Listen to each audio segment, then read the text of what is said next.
So kati awo kyesanze nga abasinga bakozesa conferences kubanga ye avenue ey'okuyitawo naye nga waliwo avenues endala nyingi. Programs Canada erina nga giweranga mu 100 ez'okuba nti oli asobola okutuuka e Canada by different programs. Si 100 annually nti zigenda zeeyongera oluusi zikyuka kati ezimu ziba pilot weeks nga 2 bataddewo endala weeks nga 4 mu January 2024 nga oluusi abamu balabirira abantu nti ozze oba nga professional ng'ogenda kulabirira oba maama oba mukadde oba abalala bajjanga ba business persons abalala bajjanga ba investors ne programs endala nyingi nnyo. Extra Digest mugoba nsonga banyabo ne bassebo mwebale nnyo mwebalire ddala abatambula naffe wano mu nyaffe Uganda n'abali mawanga yonna gye musinziira tubasanyukira era tuli basanyufu nnyo okutambula naffe. Sesanga batte the great mu kaseera nga kano omanye ebintu bingi ebibadde bitambula naye njagala nsooke namuse ku bwana Kaddu.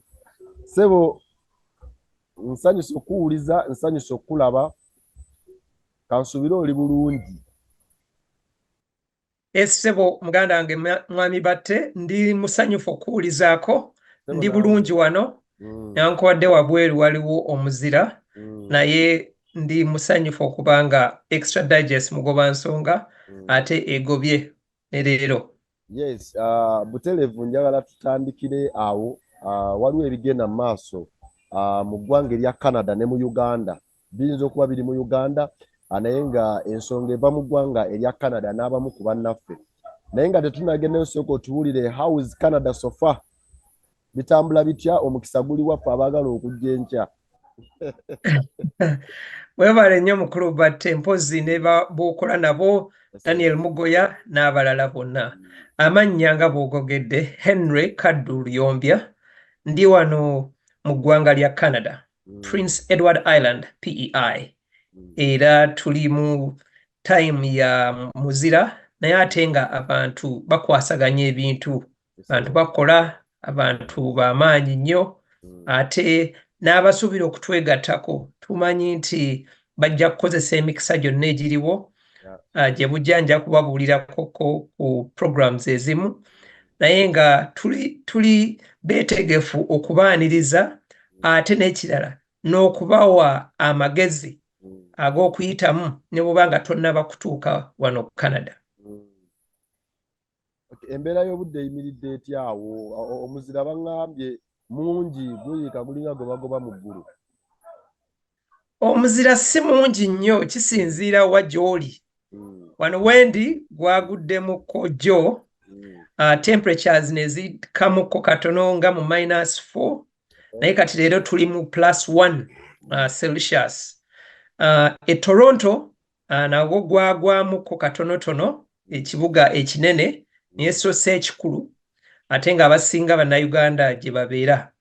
Naye ate waliwo ekyabaddeyo eggulo limu tekiri ku muzira.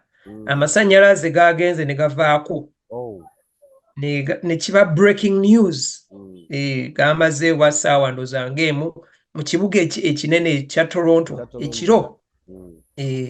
Naye nga omuzira okusinga gugwa sides eri bayitayo mu Prairies region, Alberta, Saskatchewan, Manitoba, mpozi ate waliwo ne territories nga 3, Nunavut, Northwest Territories, eyo batandika dde okufunanga mu October. Naye nga kisinziira wa wooli ate ekisinga obukulu engeri gyeweesabikamu n'oyambala gloves n'oyambala engatto nga zikubezesa bulungi. Tuyingira ku mbeera egenda maaso eri baganda baffe bannayuganda. Twalabye obufere obugenda maaso, I will be open and direct. Obufere obugenda maaso nga obumu bukolebwa abantu abali wano naye nga bakolagana n'abamu ku bannayuganda abali mu ggwanga erya Canada. Njogedde Canada kubanga yeeriwo olwaleero, but even other countries mu diaspora. Naye twogere ku Canada where you are n'embeera eyabaddewo we yakutte. kya mukisa mubi nnyo nti abantu baffe abamu si balambulukufu ate kya mukisa mubi nnyo nti n'abandyagadde okufuna emikisa okutambulako oluusi tebafuna budde kunoonyereza oli bw'abagamba nti yes tukutwala Canada badduka buddusi ate tulina okwegendereza n'abamu abagamba leeta passport yo nja kufunira visa leeta ne ssente bweziti so nalabye akatambi ako nga kenyamiza ng'abantu bavuddeyo bagamba bannange omukyalo ono twamuwa ssente zaffe naye nga tekiri ku mukyalo oyo yekka tufuna abatukubira amasimu nga batugamba n'abamu abalala abamu nga tebisobola kutuuka ku poliisi nga babalyazaamaanya ate ng'abamu balina wano e Canada ng'oluusi bakufuna kati ngaffe abategesi ba conferences oba events nti tuwa registration ne invitation y'omuntu n'ate oli n'agyogesaamu awo n'alyoka akugamba nti awo wange leeta ssente bweziti ate nga ne mu immigration tebakimanyi so nze nvumirira ekikolwa ekyo ate n'ekirala n'enkubiriza abo abaagala okujja nti ne Google search yokka esobola okukuyambako okumanya nti programs zino gye ziri ekirala n'okwebuuza ku muntu amanyi omuntu ali e Canada nti programu eno gyeri omuntu ono agitegeka bamanyiiko kijja kubanga kiyamba abantu baleme kubafera obuzibu buli ku mululu ogwabo abafera obuzibu desparese eri baffe abali eno abaagala okujja e Canada oba nsi ekyuka nze nkiraba mu bintu bingi ekisooka ekonomi yaffe nga eggwanga Uganda oluusi teba na opportunities za buli muntu so nekisangibwa nti abamu tugenda ne tweyiya batuganda South Africa oba mu ggwanga ly'Abawarabu ennaku zino kati abantu bettanira nnyo Canada naye ate nga bwe tulaba nti omululu bwe gujja nti oli bw'aba atandise okuyamba abantu ate omululu bwe gujjira ng'ayaga kuyamba bangi nga oluusi talina na budde ogenda okwesanga nga okucupula okwo kujja ate n'ekirala nti oli bw'agamba nti leeta 3,000 5,000 ngenda kukutwala Canada you are so desperate that ogenda kwesanga ng'oziwaddeyo ate nga kumbe ebintu bino tebitwala ssente ntono birimu ssente nnyingiko so ogenda okwesanga nga both sides nga abakolera ku bantu ate n'abo abaagala nnyo okujja tebamanyi na budde tebalina budde kugenda kunoonyereza mpozi n'ensonga endala mwami batte ye kuba nti tulilayinga nnyo ku social media social media can be good can be helpful but it can also be hurtful a lot ekiri ku social media ebimu si bituufu nkiddamu abamu beefuula bakafulu lwakubanga oba batuuse wano oba lwakubanga balina gwe bamanyi nga bawa half-baked information nkubiriza oyo yenna eyandyetaaze okwegatta mu programs ez'e Canada abeere nga akola research ate akole n'abantu abali registered for example mu kampani yaffe tulina abamu nga bali licensed immigration consultants oba abo abategeka ebivulu nga mu butuufu bw'omuweereza email n'akuddamu nga email ddala ogiraba yeeyo then ne mugenda ku WhatsApp togenda kurelayinga nnyo ku bya social media ku bya TikTok kubanga n'abamu balaba bafuna reviews oba views instead of really supporting abantu abo abeetaaga okukola their way mu Canada. Okay. Lwaki tukozesezza nnyo conferences zino okufera wadde nga twali badde tukozesa conferences okuyamba bannayuganda kuba eyinza okujja nga omulamwa gweyimiriddeko n'ali gwetaaze neŋŋamba kaŋŋendeyo nyongere kumanya kwange oba njige naye nekijja nti nate conference ezikozeseddwa okubba n'okufera tekigenda kunafuya ate mmwe ababadde genuine and real okuba nti bye mutegeka buli omu agamba ebyo bwe bityo kubanga olugendo lwammwe lwe bayiseemu okusinga.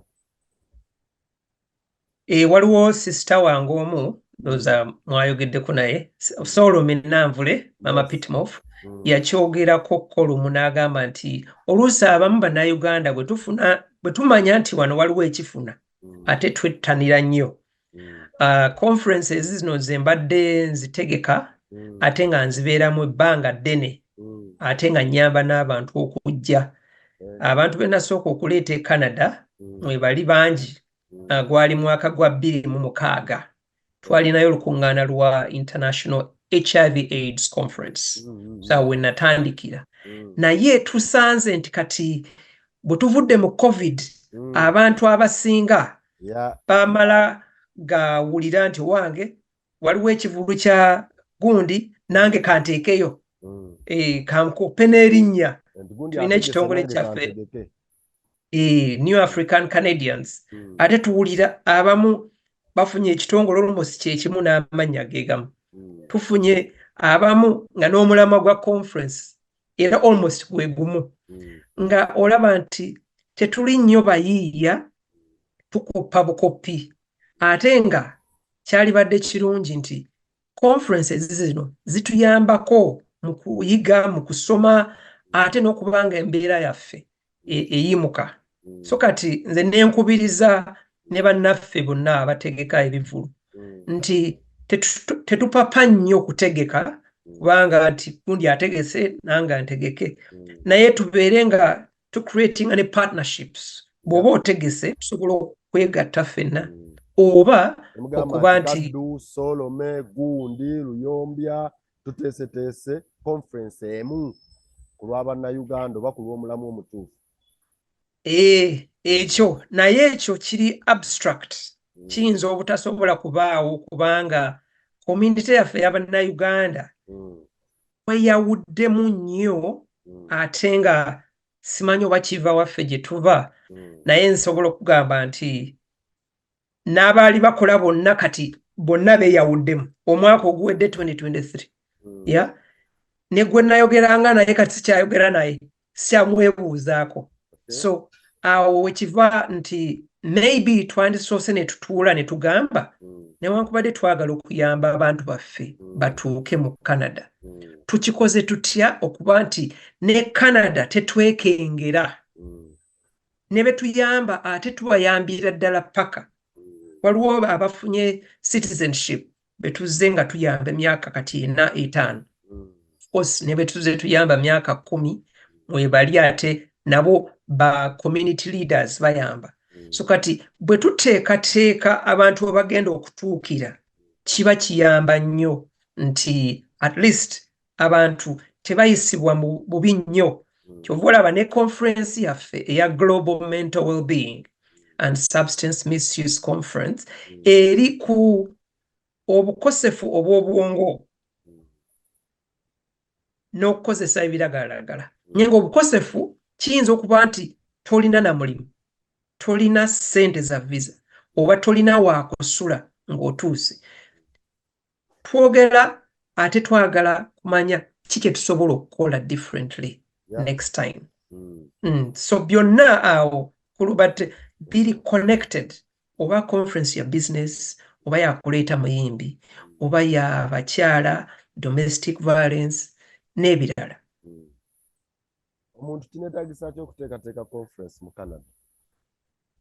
Ebyetaagisa bitono nnyo kisooka olina okuba nga oli registered ekitongole kyo oba business yo eri registered ne government ya Canada kakati n'ogenda mu gavumenti n'obagamba nti njagala kutegeka mukolo gavumenti n'ekuyambako n'ekubuuza ebibuuzo nti gugenda kubeerawo ddi baani abagenda okujja bagenda kuva mu nsi ki website eri etya ate gugenda kubeera nga ocharginga ssente oba nga tochaginga. Baani abagenda okwogera agenda oba program. Ebintu ebyo bwe bifunibwa gavumenti ng'ekuwa special event code. Waliwo ankubidde wano sobola kumwogera celebrity nga ngamba yi munnange Henry nkutrustinga era nawadde egundiyo omuntu omu naye nambuuza ku special code. Kati waliwo code gye bakuwa nga code eyo bw'oba oli ajjuzaamu visa application agiteekamu ne balaga nti conference eri tusobola okubuuza nti why conferences? Lwaki buli munnayuganda, lwaki buli muntu aga conference andeke conference ono n'ategeka oli n'ategeka oli n'ategeka? Weewuunya ate nno ffe mu kampani yaffe tetulikola conferences zokka, tukola ku student visas, tukola ku immigrant visas, tukola ku tourist visas n'endala. Naye lwakubanga abasinga bakitegeddemu nti maybe ye avenue nnyangu nnyo ate nga oli bw'ajja mu conference then alina opportunity ey'okusigala. Naye nga tulaba nti visitors visa bw'ogisaba eba ya myezi 6 and below, naye oluusi bayinza okuwa visa yonna nga myaka 8, 10, 5. Abantu bakikozesezza nnyo kubanga obukwakkulizo butonoko. Gavumenti ya Canada wiiki ng'emu emabega yataddewo obukwakkulizo bwa student visa ng'olina okubeera n'emitwalo 2 egya $, okulagayo nga ezo sija tuition fees. Just nga zirina kubeera ku account yo bank ku statement okubanga applying for a visa. Naye ate nga visitors visa ya conference tolina kuba na mitwalo 2 egya $, kubanga olaga financial proof. So kati awo kyesanze nga abasinga bakozesa conferences kubanga ye avenue ey'okuyitawo, naye nga waliwo avenues endala nyingi. Programs Canada erinanga giweranga mu 100 ez'okuba nti oli asobola okutuuka e Canada by different programs. Si 100 annually nti zigenda zeeyongera oluusi zikyuka. Kati ezimu ziba pilot weeks nga 2 bataddewo endala weeks nga 4 mu January 2024 nga oluusi abamu balabirira abantu nti ozze oba nga professional ng'ogenda kulabirira oba maama oba mukadde oba abalala bajjanga ba business persons, abalala bajjanga ba investors ne programs endala nyingi nnyo. Henry, omuntu yalagadde okujja e Canada olwaleero kati kosobola omusunirako nti bw'oba ojja e Canada kano tokabuusa maaso, bw'oba oyagala okujja kino tokibuusa maaso, kiri tokibuusa maaso, okusobola okubaayo obulungi n'okulaba nti process emutambulira bulungi. Oli eyandyetaaze okujja e Canada yandikoze bino wammanga. Asobola okutuukirira omuntu gw'amanyi ali e Canada n'amwebuuzaako. Naye of course abasinga tebalina gwe bamanyi. Asobola okugenda ku website eya immigration bagiyita cic.gc.ca. Nkiddamu www.cic.gc.ca. N'ogamba nti visitors visa requirements. Naye ekisingira ddala obukulu kwe kutegeka mindset ye nti ddala njagala genda Canada. Kye nina okukola nsobola okuba nga sina gwe manye Canada naye ne nsomako katono. Obuzibu abasinga tetwagala kusoma, twagala kuwuliriza video n'ebirala. Naye bw'osomako at least osobola okwebuuzaako. Kabeere ne ku extra digest mugobansonga najja mu comment ku YouTube n'agamba wange mbuuzaako oba tuwe ku email y'omukulu ono oba kiki ky'omanyi. Kiyambako kubanga weetegese ate ng'obuuzizza ku bibuuzo nga naawe okoze research ate n'okukozesa abantu abali genuine. Tulina ba registered immigration and citizenship consultants ffe okuba nti togenda kufuna bafere, togenda kufuna bagenda kukubuzaabuza ate n'okuba nga oli patient, okuba nga oli mugumiikiriza. Visa bayinza ogikuwa mu mwezi gumu, mu weeks 2 oba n'emyezi.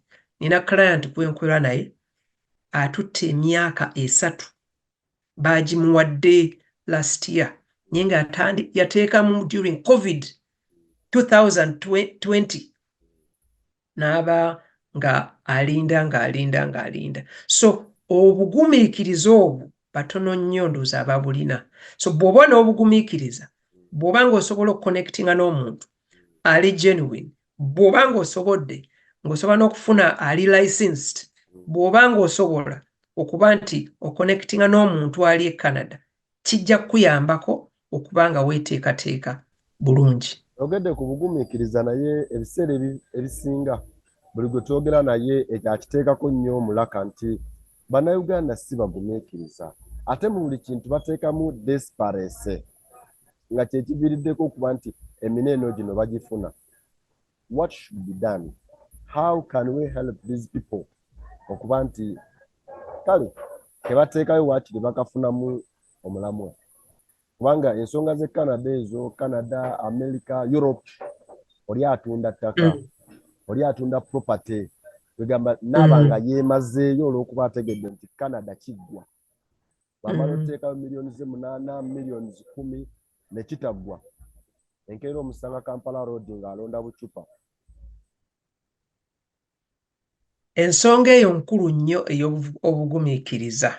Tuba n'emisomo buli mwezi, ezimu tuziteeka ku Facebook live, oluusi okusingira ddala tuba ku Zoom, nga tuyamba abantu abatannatuuka nga baagala kujja babeere nga bayiga, nga ekimu ku etwogerako kwe kuba n'obugumiikiriza. Kankyogera oba mu Luzungu, ebintu 2 by'osobola okukontrolinga. Ekimu, ebirowoozo byo. Ekyokubiri, ebikolwa byo. Your thoughts and actions. Nti bw'oba nga omanyi nti oyagala kugenda Canada mu mwaka 2024, waliwo ebiri mu control yo ng'ogamba okufuna ssente ne weewandiisa, waliwo ebitali mu control yo nga nti otaddeyo visa application bakuwadde ate nga conference etuuse. Nina mukwano gwange mbadde njogera naye program ye ya March, Girl Empowerment, naye nga abamu bamukubira bagamba bannange gundi sinnafuna kati naye nga abagamba munnange twakola omulimu gwaffe tulina kulinda. Obugumiikiriza buno is a skill. It takes a lot of energy okubanga mu butuufu oli agumiikiriza.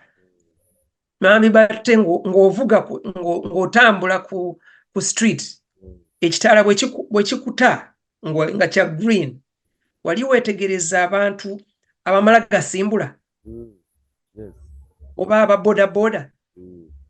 Waliwo oluusi bw'osimbula ate nga waliwo oli ayagala okusala nga tekinnaba kumukwata n'omukuba. Kiba kirungi abantu ne tubateekateeka nti obugumiikiriza kikulu nnyo. Newankubadde oluusi abamu tuli mu kunyigirizibwa, embeera yaffe oluusi si nnungi. Otunze akataka, abaana tebasoma, baabano bagenda ku ssomero nnyo n'otandika okutraininga.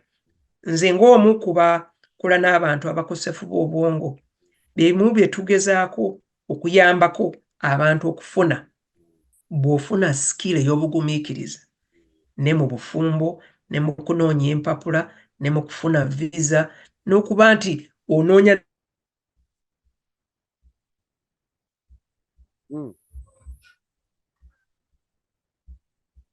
Henry. Ola okwogera naye nsaba n'okubajjukiza nti tulina conference ya mental health and well-being and substance misuse eri wano Prince Edward Island, August 1st to the forth, era eyogera ku bugumiikiriza ku ebikwata n'okunywa ebiragalalagala oba okusmokinga n'ebirala, nti abantu bandyettanidde nnyo emisomo gino oba in person oba ku Zoom, kubanga kiyambako oli okubanga taba nnyo anxiety eyo n'okuba nga oli stressed ekkakkana n'oba nga osobola okukontrolinga obulamu bwo. Waliyo akatale keka Henry? Akatale keka bintu nga bibiri. Ekisooka okwebaza Extra Digest mugoba nsonga olw'okuba nti mubunyisa amawulire ate agali ku bintu ebikwatagana n'okuyimusa eggwanga lyaffe. Social issues are very critical. Mwebale nnyo kubanga musomesa. Ekyokubiri n'okugamba nti Canada tuli wano tubalinze. Twagala abantu baffe babeere bulungi. Emyaka 15 n'omusobyo yembadde nga nnyamba abantu okutuuka e Canada. Ebintu bingi nnyo byenjize. Ate ngenze entraining abalala abamu abakola conferences zino ba students bange, students in quotes oba mentees. So kiba kirungi ne tubanga tweyuna okuyambagana. Obanga tuli Uganda, tuli mu Buwarabu, tuli Canada, tuli wa. Mbasaba mwewandiise ku conference eriyo mu August. Genda ku mukutu globalmws.org. Okusasula osobola okusasulira online oba Centenary Bank. Mpozi n'essimu yange nsobola okugibawa. +1 416 854 8935. Njiddamu +1 416 854 8935. Sembayo conferences nyingi nnyo musobola okufuna n'emikwano gyaffe abalala aba organizing oba ba Nuupu oba ba Girl Child Malnutrition Business Expo. Bingi nnyo. Tuli wano kuyambagana saate kweyawulamu nti bw'oba ofunye opportunity ate kwata ku munno. Ebyo bye bisembayo. Mbaagala nnyo. Omukama omulungi. Nga tonnaba kugenda oba okimenye mbali nakubuuza nti naale njogera ne Mami Pitmo abantu nti gwensanga eyo ng'ali Bukomansimbi ng'ali Bulemeezi ye mugambe nti Luyombya kiggwa. Mami Pitmo anze sirina gye sitwala ndeka Luyombya kiggwa. Oli bw'anankubira nti esesanga nakulabye n'omukulu oli abadde mu kasweta ak'ebbeeyi naye kino muleete. Webale nnyo. Waliwo omwami yandaba ku Extra Digest mugoba nsonga. Yajja wano e Canada last year naye yankubidde n'aŋŋamba, mwami gwe Henry Luyombya nakulaba ku Extra Digest nonzizaamu amaanyi. Ne ŋŋamba kisoboka era ne nkola kyonna era ndi musanyufu kati nkulabako ku Zoom. Ekisinga obukulu Canada visa is 50-50. Tulina omukulembeze omu yaliko Speaker wa Parliament, Honorable Rebecca Kadaga. Canada yamummako visa ate nga yali mukulembeze. Tulina ba MPs bangi nnyo babamye visa. Tulina n'abakulembeze bangi. So Canada tekitegeeza nti buli bw'oteekamu ofuna. Naye ffe lwakubanga tuli licensed and certified, tulina engeri gye tusobola okukozesa amateeka kubanga tubimanyi n'okuba nti ne baba bakummye apiira eyo tusobola ogikozesa nga tukozesa olulimi olwabo abali mu legal service. So ngamba nti tekiggweerawo, tekiri guaranteed nga Mama Pitmoff bw'agambye nti nedda. Naye mindset nga bwe nkugambye nti ddala bw'oba oyagala okutambula okutuuka e Canada tekigaana okusooka n'osoma n'omanya biki application byange gye bagigenderako kubanga ennaku zino bakozesa artificial intelligence AI nti ojja kuteekamu ebyapa marriage certificate ebyo byonna birungi babimanyi naye ate waliwo ebirala nga kompyuta bw'escanninga waliwo buzzwords ezitaliimu so nga you might not go through. It's not bad to make a reapplication. So nze ndowooza awo abantu kye balina okutegeera nti it's not a guarantee but it doesn't hurt to do it. If you are invested you can do it, you can learn, you can research, you can read, osobola okusoma, osobola okwebuuzaako ate n'ebintu biri ku Google. Googlinga teekamu oba chat GPT n'ebirala olabe nti ofuna information entuufu. Kale tweyanza nnyo tweyanzeege muganda wange Henry Luyombya Kaddu bwe tubadde extra digest mugoba nsonga emirundi mingi tujja kwongera okuba nga tumuleeta n'okusinga nga waliwo burning issues okuba nti nno obaako kyotegeera eyeetaaze you apply naawe aneetaaga omulundi omulala sigala ng'osoma otegeere ogenda okuyingira mu kintu at least ng'olinako ka idea ako akanaakusobozesa okutambula obulungi. Nkwagaliza akaseera akalungi bwana Kaddu. Webale nnyo nkulubatte ne ttiimu gy'okola nayo n'abatulaba abatuwuliriza abamu okuva ebule n'ebweya mwebale nnyo mwekuumire ku mukutu gwa extra digest ate ne bw'oba ng'ofunye information eyo gabanyaako n'abanno 3 ng'olunaku luno terunnaggwako awo okumanya we kweyongera. Mwebale nnyo tujja kubalaba e Canada e Uganda oba awalala wonna. Mwebale.